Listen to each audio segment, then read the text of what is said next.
All right, let's dive right into a song that's basically holding up a huge, maybe even slightly uncomfortable, mirror to our world. It's called The Monkey Dance, and as we're about to see, the lyrics really do paint a pretty wild picture of the society we're all living in. So, the song closes on this one single line, trapped inside the monkey dance. Kind of leaves you hanging, doesn't it? It's the very last thing you hear. But for us, it's the perfect place to start. This is the mystery we're going to try and unpack together. What does it really mean to be trapped? Which of course brings us to the biggest question of all. What exactly is this dance? See, the whole song is a giant metaphor, a story told in code. And if we want to understand the dance, we first have to figure out who the dancers are. So, first things first. Who are the monkeys? The song uses them as a symbol for our society, but let's get specific. If this is a story about us, who are the main characters here? Well, the answer is pretty simple, and maybe a little close to home. The monkeys are us. Yeah, they represent people. You, me, everybody. Just trying to navigate this chaotic jungle of modern work, consumerism, and that constant, endless chase for, well, for more. That next job, that bigger apartment, that picture-perfect life online. And this line right here is our first big clue. It just nails the central illusion, doesn't it? We're all chasing gold, which is obviously a symbol for money, success, you name it. And while we're doing it, we tell ourselves this is what freedom feels like. It's the anthem of hustle culture. But the song immediately makes you stop and wonder, are we really free? And here's how that illusion works. Think about this lyric. Trading berries for a piece of the sky. Berries are real, right? They're tangible, something you can have right now. A piece of the sky is a promise. It's abstract. So we're trading something concrete, our time, our energy, our actual lives, for some distant concept of success. And the most important part? Never asking how or why. We just do it. It's almost automatic. Okay, so this whole setup is part of a bigger system that the song calls the game for gold. Now that we know who the players are, let's take a look at the rules of the game they're all caught up in. You know how every game has a boss? Well, in this jungle, it's the boss chimp. Now, this isn't just one person, of course. It's a symbol for the entire power structure, the hierarchy, the elite, the ones at the very top who kind of set the rules and benefit the most from the game. And what's the message coming down from the tallest vine? Work real hard and the world is mine. Sound familiar? It's that classic promise we hear all the time. The idea that if you just grind hard enough, you can have it all.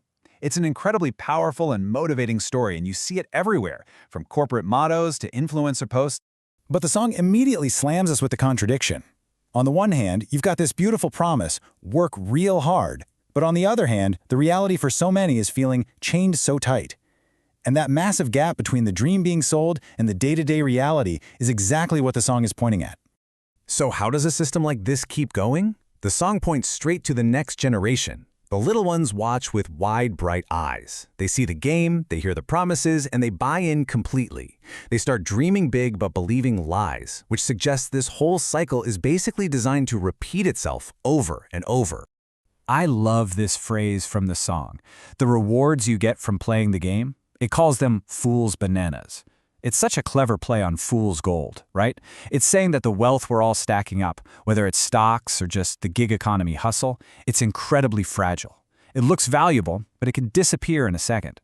Like the song says, one slip and you lose it all. Okay, so this feeling of instability, of just running and running, that brings us to the absolute core of the song's critique. Let's talk about what it actually feels like to be trapped in this cycle, this endless dance of work and consumption.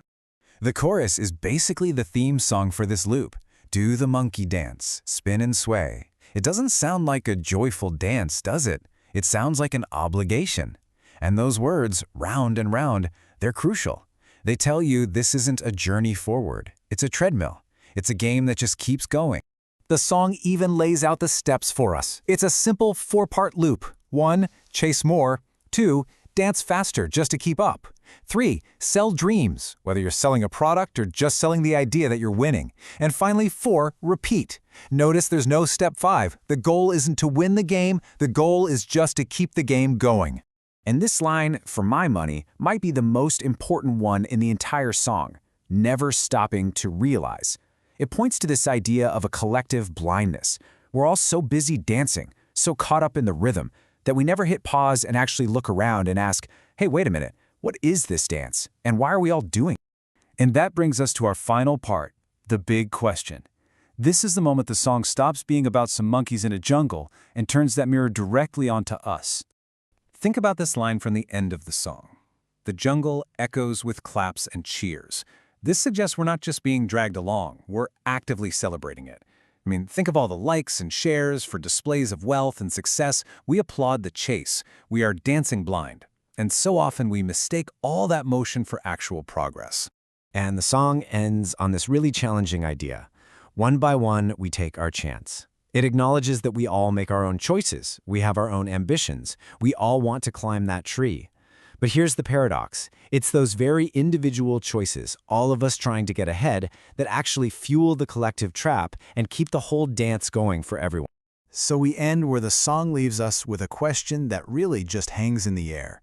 When you look at your own life, your own ambitions, the systems you're a part of, aren't we all in some way part of the monkey dance? That's a pretty big thought to leave you with. Thanks for tuning in.